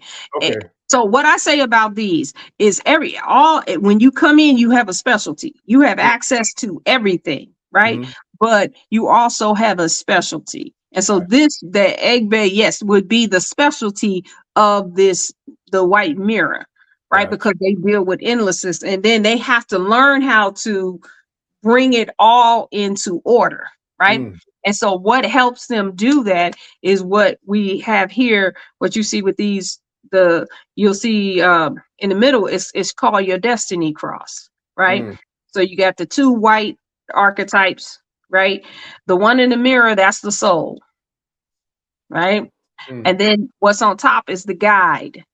So this particular archetype is guided by spirit, which would be the wind, right? So they are led to not only be the truth, but speak the truth when they can. So sometimes this, I don't know if I know a Ken 78, but if I could guess, a Ken 78 probably is one of those people who until they learn how to speak in a certain way, they might say that they have a smart mouth or they got a sharp tongue, right? Because they live by the spirit. And then, or they might say they just say anything, right? They just say what they think out loud, right? But what helps the mirror deal with the endlessness, right? Is what you see on the right hand side, which is the red archetype, right? Which is called the planetary support. So we all, like how everybody's searching for a soulmate and they want to know who their twin flame is and who they go with, right? You walking around with it, it's called your body. Your physical body is literally the mate of the soul. Because remember how we were talking about in the beginning that this is our slower formation. We literally created our mate, our soul mate. Now, if you want to partner with somebody else that represents that, but your mate, that's why everybody is into this whole self-love, like, oh, you got to love yourself. Well, I think, this is my perspective, that we are trying to remember that we are literally already mated with ourselves, as YEMI was saying about being androgynous, right? So that doesn't mean that we don't have a companion of destiny and things like that we, or people that we go with, or or whatever. But if you literally understand that your grounding is yourself, then here's another way. You have different relationships because you're no longer looking for someone else to supply this part. So say you're a mirror and you went your whole life, you know what I'm saying, not understanding why you so sensitive. Yeah. And you never knew that your body is the one that grounds you, that gives you the support that you need. And so you might go through your whole life having bad relationships and things like that, because what you're really looking for is yourself. And particularly in this archetype, because their planetary support is the dragon. The dragon is the first archetype. Wow. Its specialty is to represent the creator. There go your Batala, right? or because the dragon, we call the dragon the primal force, the cosmic mother. There is also an attribute of the dragon that's like the YEMI, right? Because if I know that story correctly, it wasn't it the YEMI that brought down Arumala, or do I have that correct? They went to war. Correct. Yeah, they definitely went to war. Right. They sit right there with L.A. Damati. Yeah. Yep. So that is the dragon. So if you are a mirror, you have to know, it is almost a must that they know their purpose. They know what they're here, and they are grounded in it, and they have to know it from source. Right. Yeah. So they actually literally, make a person, how when you do the readings and they find out if it's in your bloodline to be in the priesthood or anything like that, these ones are generally born into it because their physical body literally is calling for it, right? It grounds them. Right. Now, the other thing that happens with this archetype, because we're not just one of them, right? We have the one primary, but then we have all of the supporting parties around us, right? So then on the one that you see that's yellow, that is that's called the mental body. That's the mind of the mirror.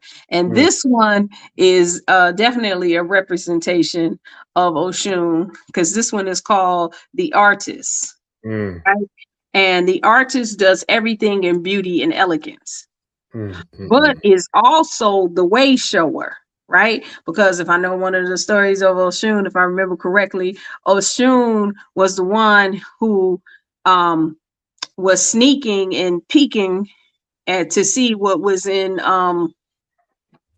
was it Luminous pots? Yeah, yeah, yeah, right. So, right. So the artist is the way shower, knows the way to live the art of being in beauty and elegance. Right. And then the mirror, the other way, the way that the mirror moves is through the dream, right? They move through in that dream state. And this is called the blue night, right? The blue night is literally the Akashic records. So this is like is it Olokun? The depths of the ocean. Yeah, Olokun. Yep, Olokun, right? Knows all the secrets. Knows all the secrets, everything, and it's being put in real time. That's how the mirror operates. And literally, the sister who did the slides, this is who I'm talking about. She's the one. This is the priestess that when she found this, you know, she definitely found her place. So this is how. We're gonna have to look. I'm gonna have to bring you back to the private community. You're definitely gonna have to come back on here because we got the comments going crazy. I'm getting text messages. This thing is lit up. Yes. This thing is lit up tonight, buddy. They want to get their signatures, but I'm like, I don't know if we're gonna have time to do it. You know, before we, you know, I want you to, if you can, if we have, I really would love to be able to finish the presentation, but if we can, you know, work something out off air where we can bring you back in the Patreon and on the channel, so maybe we can do like a Q&A with the tribe, so maybe some people can get their signatures from you. Cool. Yeah, cool. We can do that. Yeah, because actually I do have something. Believe it or not, I got something at 11 o'clock. So okay. Look, that worked out there because look, I didn't know it, but I got to jump on one at 11 myself. So I'm gonna okay. The link. So tribe, if y'all want to go a little heavier tonight, y'all can meet me on Wunal's podcast because she gonna be having another one tonight at 11 p.m. So I'll share them links too. All right. Okay, so yeah, let's talk about how we can use this, and then we can give them. You know, we definitely can talk about that. Let's go to the next slide. I sure appreciate that, family. I told y'all, tribe, we got y'all. Okay, so here's some practical uses of your galactic signature, right? Your daily affirmation. Let me tell you something, and I know OJ YEMI can tell you the same thing. If you say your signature every day, oh yeah, something interesting is going to happen. No more war, no more conflict, no more anger, no more none of that. Y'all better screenshot this, family. Yeah, are they allowed to screenshot? Yeah, go. Oh yes, please do. Everything about you. Yep. Something here's some ways that I've used it, and this is now for me almost 10 years, right? Since I've had this cosmology. So my signature says, I harmonize in order to communicate, modeling breath. I seal the input of spirit with the galactic tone of integrity, and I'm guided by the power of death, right? And so one of the ways is in making a decision, right? So I've been waffling over if I want to move. I'm in the DC area. Do I want to move to Georgia? Whatever, right? So here it's easy. You say, hey, okay, if I move to Georgia, am I going to be able to harmonize in order to communicate? Absolutely, right? Modeling breath. So that's the part that, what does that mean, right? In the mode of, model is a mode, right? In the mode, and breathing that's what you do, but what are you breathing? Air, atmosphere. So the winds, what we do is we either, depending on what our tone is, right, we set atmospheres. So am I going to be able to harmonize in order to communicate and be in the mode of the atmosphere that I would like based on my purpose? Okay, yes, check that off the list. I seal the input of spirit Am I still gonna be spiritual? Right?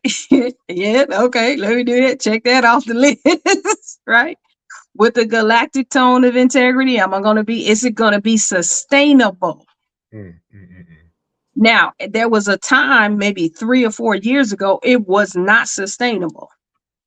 It wasn't sustainable. So I had that's like, okay. And got about the power of death. Death is surrender. Death is also immortality, right? This is actually, we're in the end of a wave spell of death. And death has attributes like Eshu, because death is called the world bridger. Yeah. Knows all the worlds, all the gateways, where everything is and where it's not, right?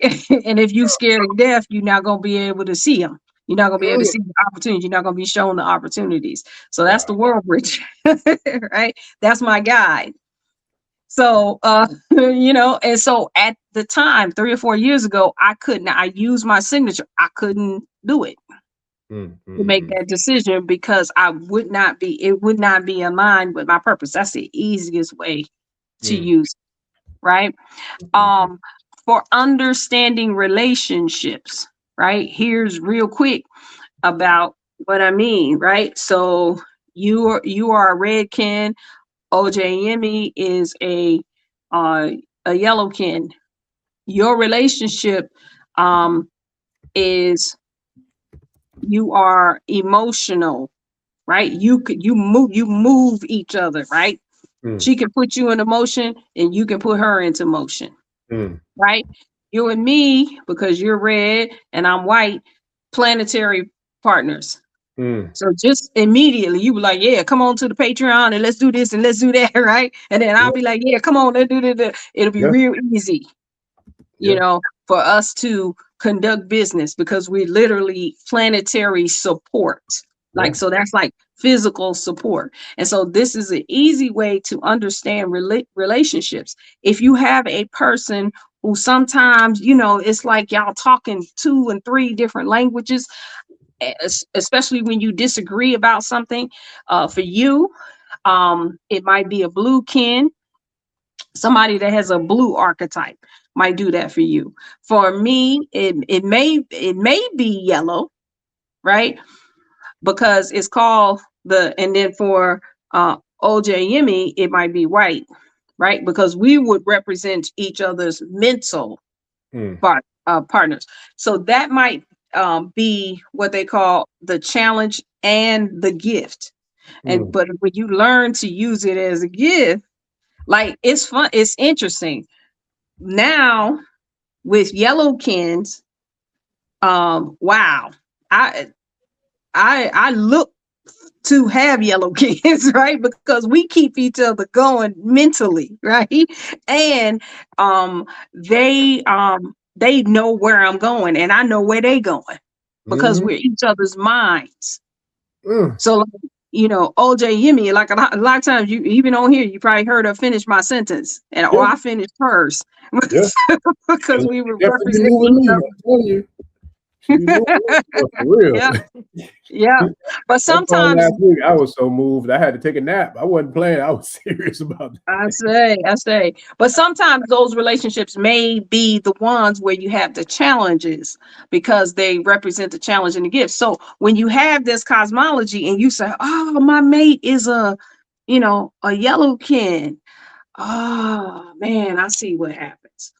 Okay. Or like, say it's somebody, like for me, a blue kin, that's my emotional body, right? And sometimes the emotional ones can be interesting as well.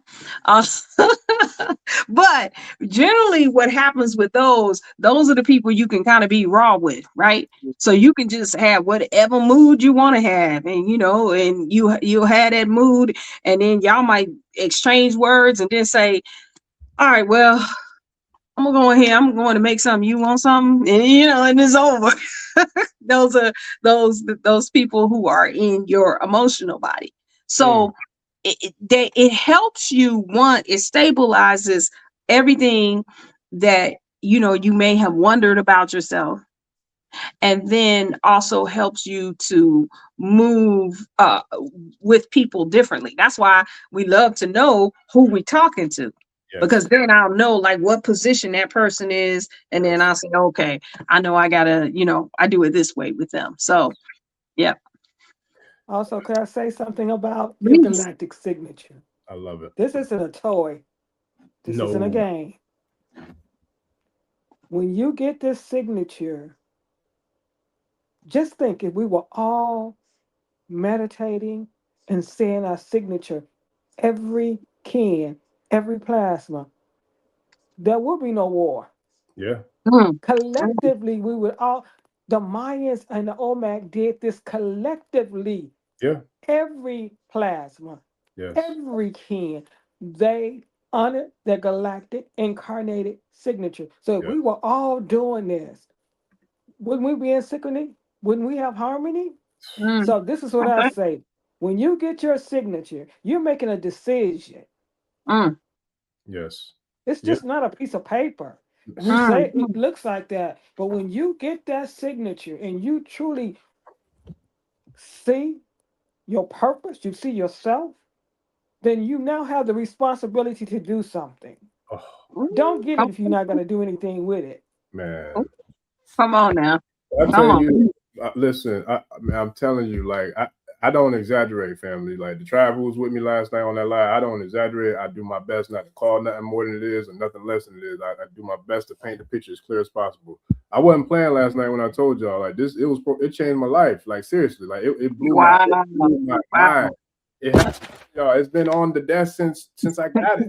I had to take a nap just looking at the chart. I didn't even get to read the message. I had to take a nap. It's that powerful and that profound. It really is. It's not a game. So I say the same thing as Orisha Bembe. When I got my galactic signature, shout out to Mama Tahita. Yes. I looked at that. Oh man. I'm like, oh my goodness, this is who I am. I immediately start reading and meditating. Not only did I meditate on my destiny, on my kin, I meditated with my galactic destiny cross. So I took each one of those and I asked them to reveal themselves to me. Show me in the midst of all of this. It takes away, seriously. Only thing I could tell you is you can tell when someone does something with the galactic signature and the destiny cross. They're no longer the same person. No. That's true. That is true. The Mayans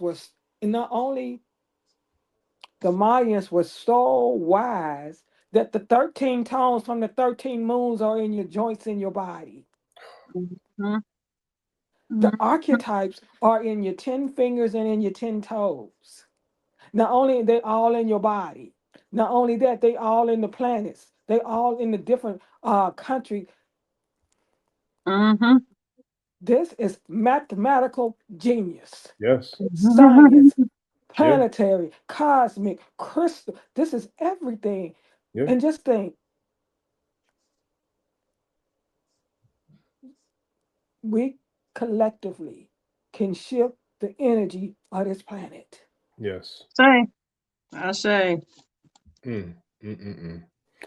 Yeah, well, I'm gonna tell you right now, Spirit is telling me that we probably, if it's possible and everybody's schedule is in alignment, man, we definitely should do something for the summer solstice with this, because this is like I already got some stuff lining up for that too, but I feel like this definitely needs to be a part of it because this is powerful. This is profound. Like, Maya, aren't you doing something for the summer solstice? We do. We have something every equinox and every solstice. Hey,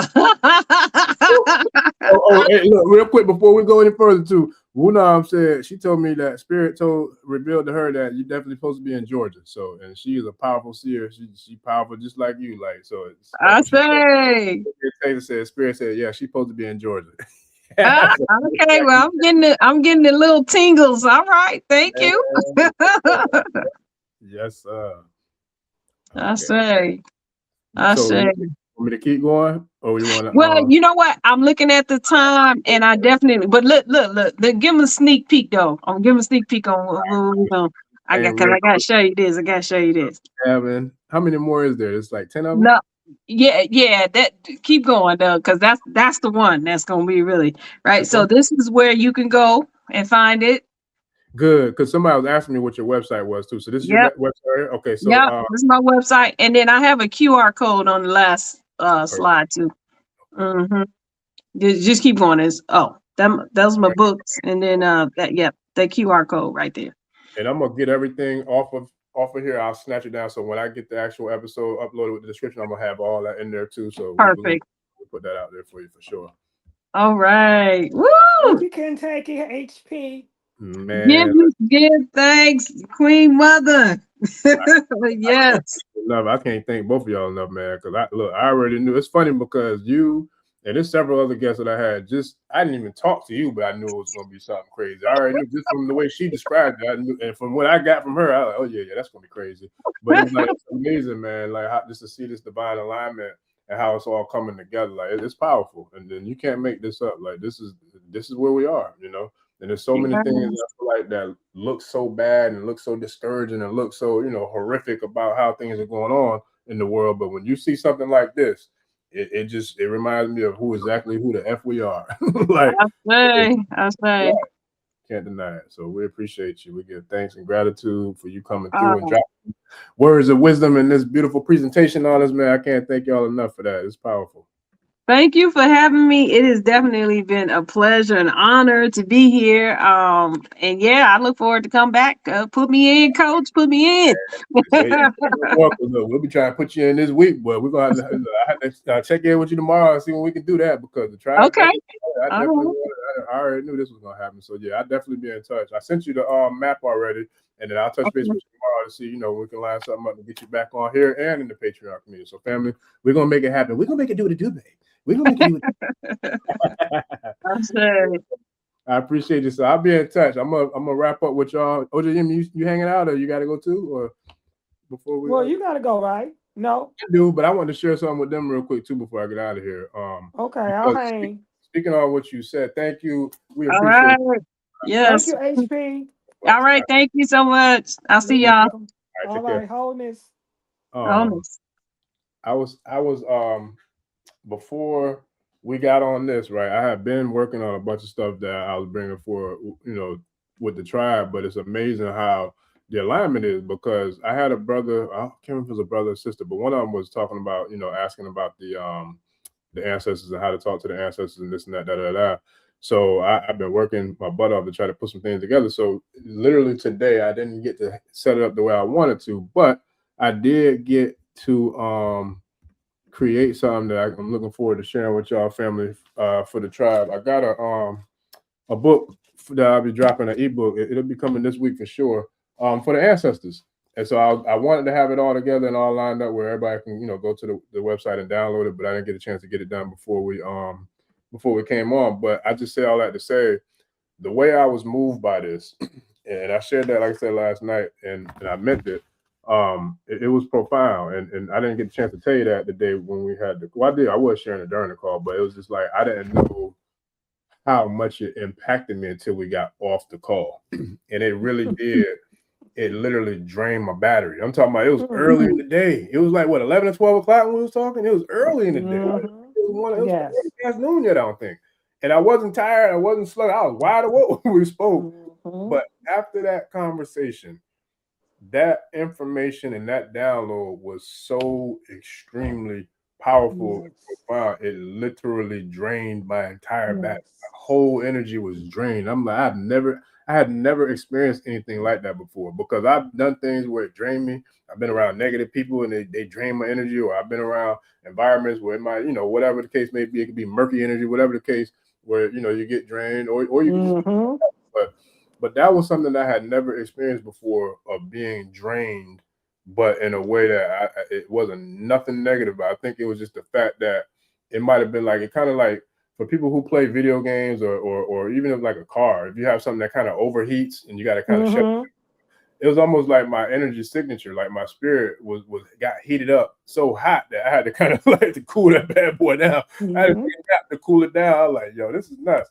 But I say all that to say that the creative energy and Ashe and power have been on me so heavy that I've been putting in so much work, it's not even funny. Like I literally got a book together today because I was like, I wanted to answer the brother or the sister's comment, because they was asking about how to appease the ancestors. I'm like, I need to put something together for that. So it's done, family. So I'm gonna definitely have that coming soon. It'll probably be up tomorrow, Thursday, for me to share that with you. I'm not gonna give it away.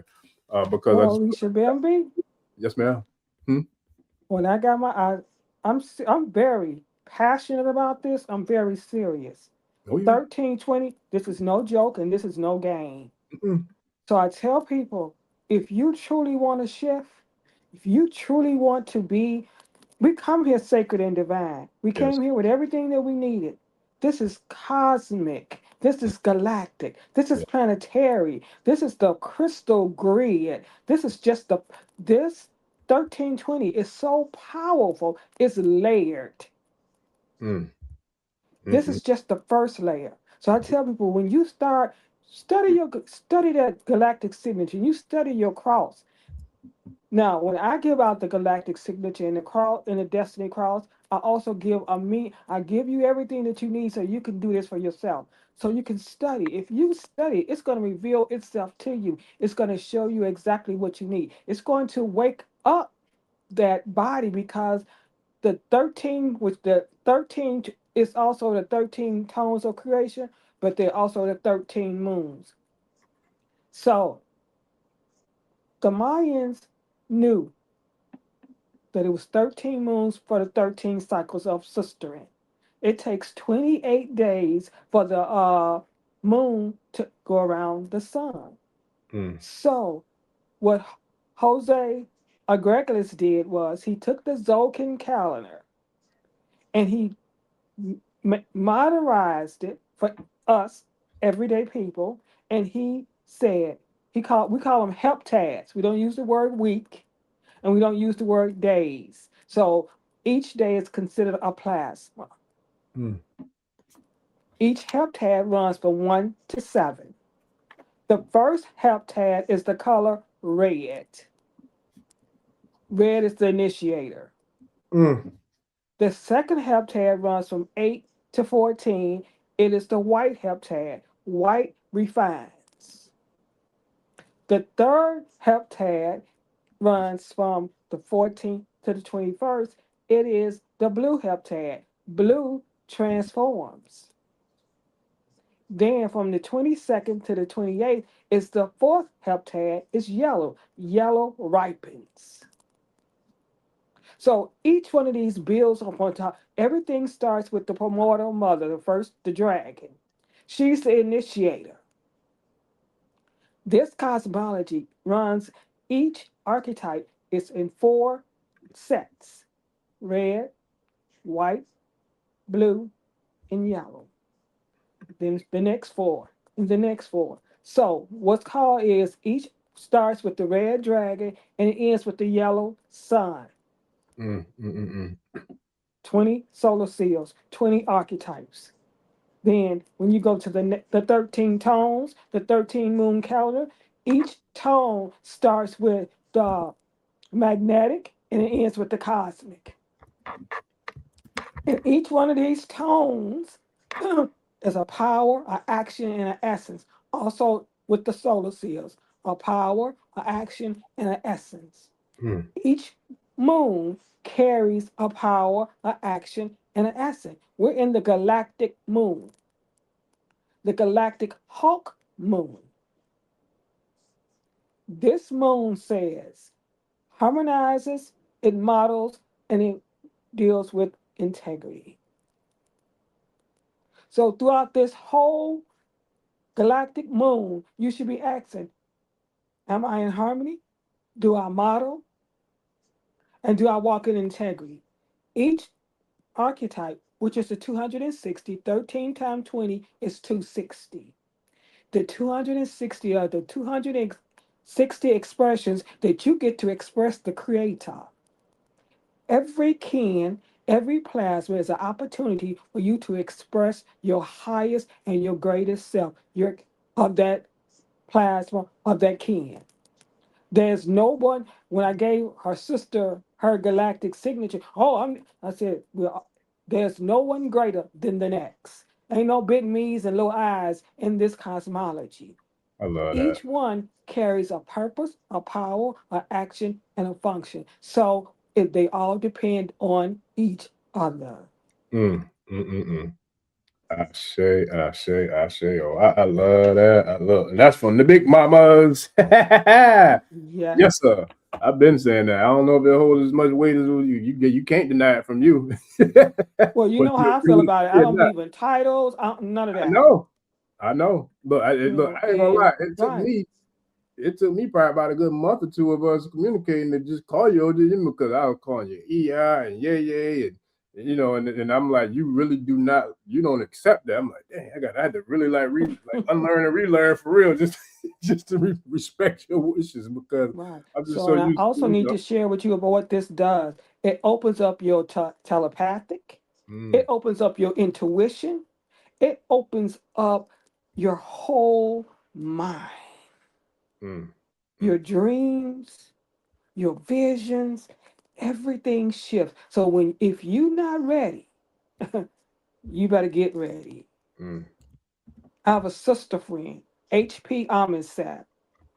She can tell you about how her vision has increased, her dreams. She even says it for her grandchildren and how a shift has took place. This is so powerful. My sons are traditional, but I sent them their galactic signature, and it's up to them whether they want to say that or not. But I sent it to them.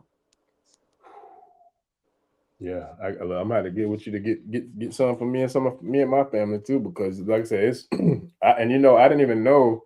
I don't. If you told me, I didn't remember. I didn't know I was supposed to say my signature every day, but now you Yes, told me every that. day. As a Uh, matter of fact, I say mine's 3 times a day. it's funny. And when you right, just when you morning, just afternoon, because and night. right, and not only I didn't because I want when I tell people I don't explain. Only thing I will explain is the destiny cross because in your soul, your spirit body, your emotional body, your physical body, and your mental body. Mm, All of that right there. You didn't come to this planet by yourself. You mm, came with your physical, your mental, emotional, and your spiritual body and your mhm, soul, the Ka and the Ba. mm, But if mm, you, I can only tell, if you work this Ashe, and just and look like she said, it looks like it's all flowery. But if you go in and you really pay attention to the words and you look those words up and you get the meaning of it and you indigest that, and I just say, just like we were all doing this collectively. yeah. This is the responsibility. There's no one can do this for you. You have to do it for yourself. This is the first layer. Every more you do it, the deeper you go in, the deeper the layers unfold. And there's also another piece of this called a hollow mind perceiver. It deals with the 7 mental spheres. Oh, this is Yeah, yeah, yeah. Mr. and Mrs. King, y'all got to check us out when we do our private community call. I'll definitely be sharing it because I'm planning on getting both of them in that Patreon, you know, in the private community. So we're gonna take this thing real deep because this is, I'm telling you, it's powerful. And I want to share this too real quick before I get out of here. I want to share this with y'all the book because I'm gonna get it set up to where I can share it with the tribe tomorrow. But see if I can get it real quick. So yeah, hopefully I should have it ready to go tomorrow, family. I just got to build the website out and all that. But it's a guide because, like I said, so many different people that come to the channel, they're just starting their journeys and want to know how to get, you know, set up with talking to the ancestors, communicating with the ancestors, setting up a shrine. So boom, I got that bad boy set up for y'all right there tomorrow. I should have the link set up for y'all to go ahead and get that bad boy and download it. But it's a short book, probably about, I think, maybe 15 pages, but it literally, for people who are in the very beginning stages of their journey, it like literally teaches you prayers, teaches you like how to pour libations, teaches you how to set up your ancestral shrine. I'm gonna work on putting together an actual video or, you know, training presentation to actually show people how to set up the shrine and all that stuff, just like how that one's laid out. But it's all in the book for you. So I'm gonna definitely just get that out to the tribe for the ancestors, you know, because like I said, the ancestors have been on me heavy and they've been giving me downloads, so I got to be obedient. But we definitely have the ebook coming of how to venerate your ancestors on a daily basis, or how to appease the ancestors daily. So it's coming tomorrow, family. I'll definitely be sharing that, on the website and on the channel for the tribe, man. So I'm definitely looking forward to getting this thing going and getting back to these signatures and making it happen and making it do what it do and be what it be. And for matter of fact, Mr. and Mrs. King, I'll make sure that I get y'all the link too, because I want y'all to get a copy, because something I saw, one of the lives we did earlier this week, I didn't know, but YouTube has a way where you can see who the most active participant person is in the comments. And so I said, you know what, I'm gonna start giving people, some sort of, appreciation gift for being active in the comments and showing the love and showing the support that the tribe be doing. So I'm gonna figure out a way, to show that love right back by, donating, whether it's some material or divination section or something, just to show the love and appreciation, family. I definitely appreciate each and every single one of y'all. I appreciate you, OJ YEMI. I thank you for not only giving me my divine cross, but also, for coming through and dropping the wisdom tonight, and for bringing the Queen HP MAAT in this thing with us too. So I definitely give gratitude and thanks to you for all that you do. Because I want all my people eating good, living good, and doing good. I want all my people eating good, living good. I want all my people who's willing, ready, and able to be their true, sacred, divine self. I sure. I'm not going to say anything else after that. All I'm going to say is thank you again. I appreciate you, tribe. I appreciate all of y'all. And y'all heard Big Mama. She said it's a wrap. And you heard what she said about how she want all of us. So we got to level up and make sure we get there. So I give thanks again. And I'll see y'all on the next episode, family. We out. Right. Thank you, Orisha Bembi. Yes, ma'am. Thank you. Absolutely. Ashe. Ẹni tó gbàgbé ilé ṣàpò ìyàgbọ́ tẹ́ǹtì ẹni takísà ní tàtàn ò bá padà sílé anítìjàkọ ẹja lọ pé eégún mo sí ẹni gbẹ́rẹ́ ìpàkọ́. Forsake not your ancestors and praise your